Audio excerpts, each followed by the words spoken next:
Happy Wednesday po sa ating lahat. Ako si Benison Estareja.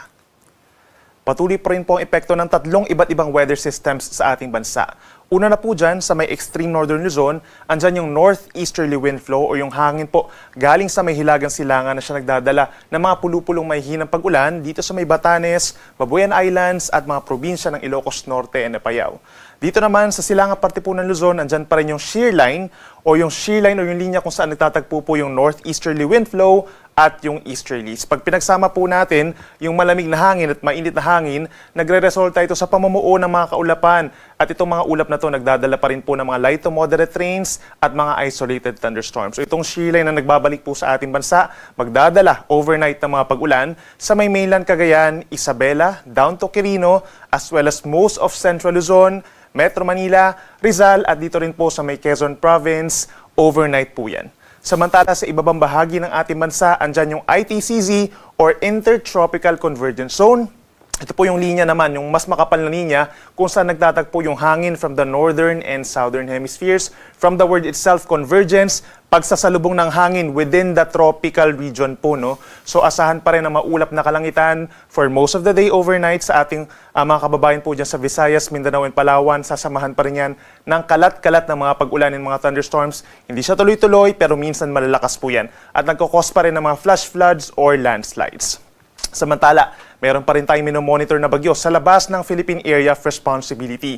Kung kanina, tropical depression po ito ay ngayon ay tropical storm na at meron ng international name na Nakri from Cambodian word, isang uri po ng bulaklak at huling namataan, 1,725 kilometers na lamang po sa silangan ng extreme northern Luzon. Lumakas pa po, 65 kilometers per hour ang lakas ng hangin at meron pagbugso hanggang 80 kilometers per hour at kumikilos hilaga-hilagang kanluran sa bilis na 25 kilometers per hour.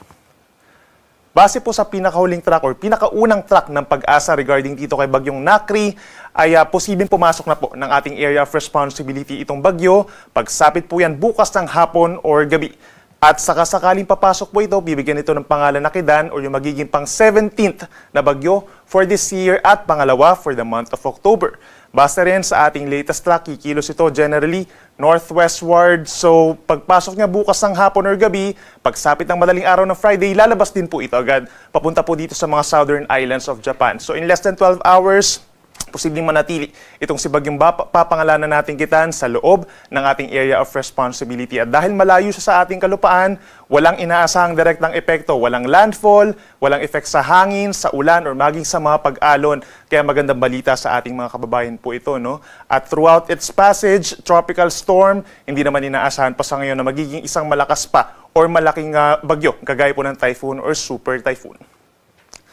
Para naman sa lagay po ng ating panahon bukas, October 9, araw po ng Huwebes, malaking bahagi pa rin ng Central and Southern Luzon na magkakaroon ng mga pag-ulan, kabilang na dyan ng Metro Manila dahil sa pinagsamang epekto ng Intertropical Convergence Zone sa Southern Luzon at dito sa may Central Luzon dahil naman dun sa shear line o yung linya nga kung saan nagtatagpo ang mainit at malamig na hangin. So mataas ang tsansa ng mga kaulapan, umaga pa lamang, and sasamahan din yan ng mga kalat-kalat na pag-ulan and thunderstorms. Inulit natin, hindi po ito tuloy-tuloy ng mga pag-ulan unlike nung panahon ng habagat. Light to moderate rains, and then may chance pa rin ng mga thunderstorms pagsapit po ng hapon hanggang gabi.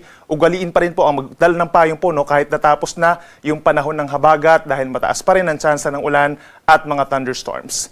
Dito naman po sa natitirang bahagi ng Luzon sa may northern and some parts of central portions, fair weather conditions naman po. Bahagyang maulap at minsan maaraw naman ng kalangitan umaga hanggang tanghali, and then sa dakong hapon po hanggang sa gabi, nagiging maulap ang kalangitan, lalo na sa may silangang parte sa may Cagayan, Isabela, and some parts of Cordillera region. May aasahan pa rin po ng mga pulupulong pag-ulan or pagkidlat pagkulog pagsapit ng hapon hanggang gabi.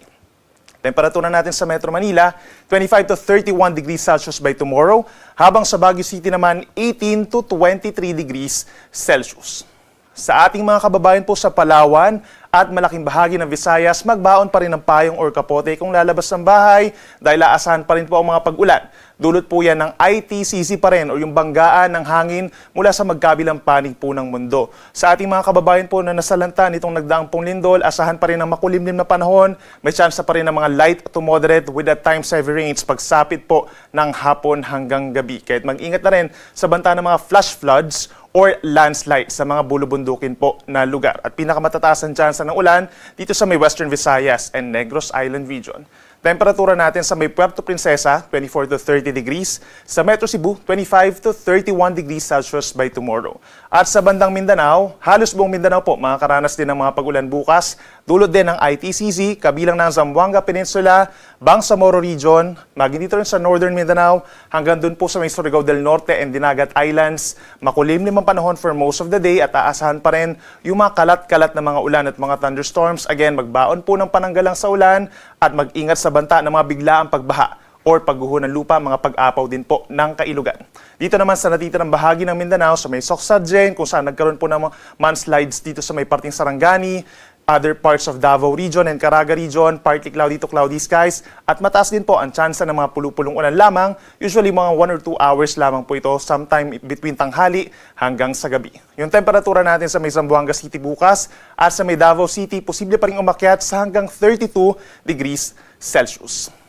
Ngayon po hanggang bukas, wala naman tayong gale warning na inaasahan o yung mga unusual po na mga delikadong alon sa malaking baybayin ng ating bansa. Ito lamang po mga areas na malakas po yung northeast wind flow sa may northern Luzon. Posible pa rin umakyat sa 2 metro ang taas ng mga pag-alon.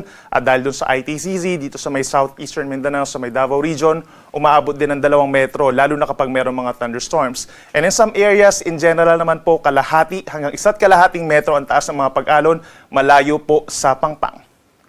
At para naman sa ating weather conditions, sa susunod pa na 3 araw, ina-expect po natin pagsapit ng Friday and Saturday. Dito sa may Pandang Visayas and Mindanao sa ngayon po yung ITCZ, no? So bahagyang aakyat ito pagsapit po ng Friday and Saturday. So ibig sabihin yan, malaking bahagi ng Kabikulan, dito rin po sa may Mimaropa, Calabarzon and Metro Manila, posible ang makulimlim na panahon dahil sa ITCZ, sasamahan din ng mga pag-ulan.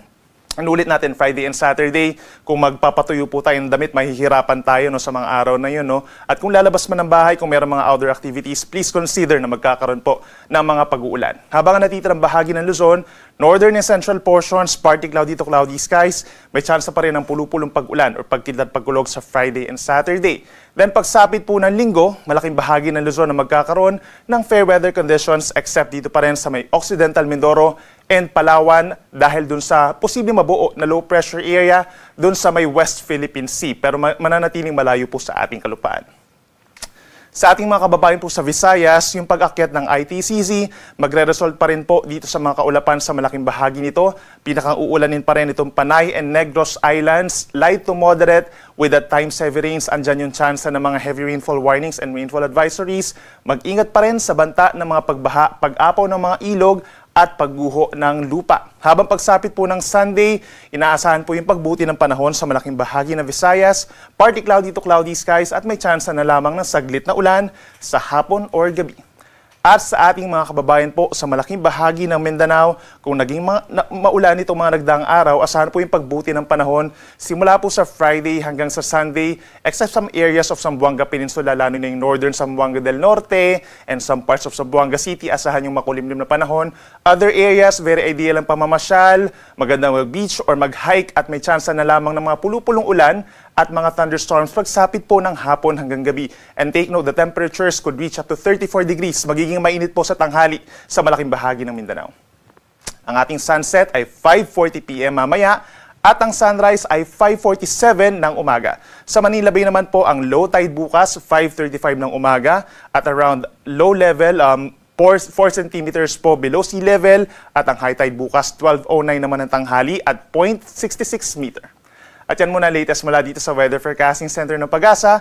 Ako muli si Benison Estareja na nagsasabing sa anumang panahon, Pag-asa magandang solusyon.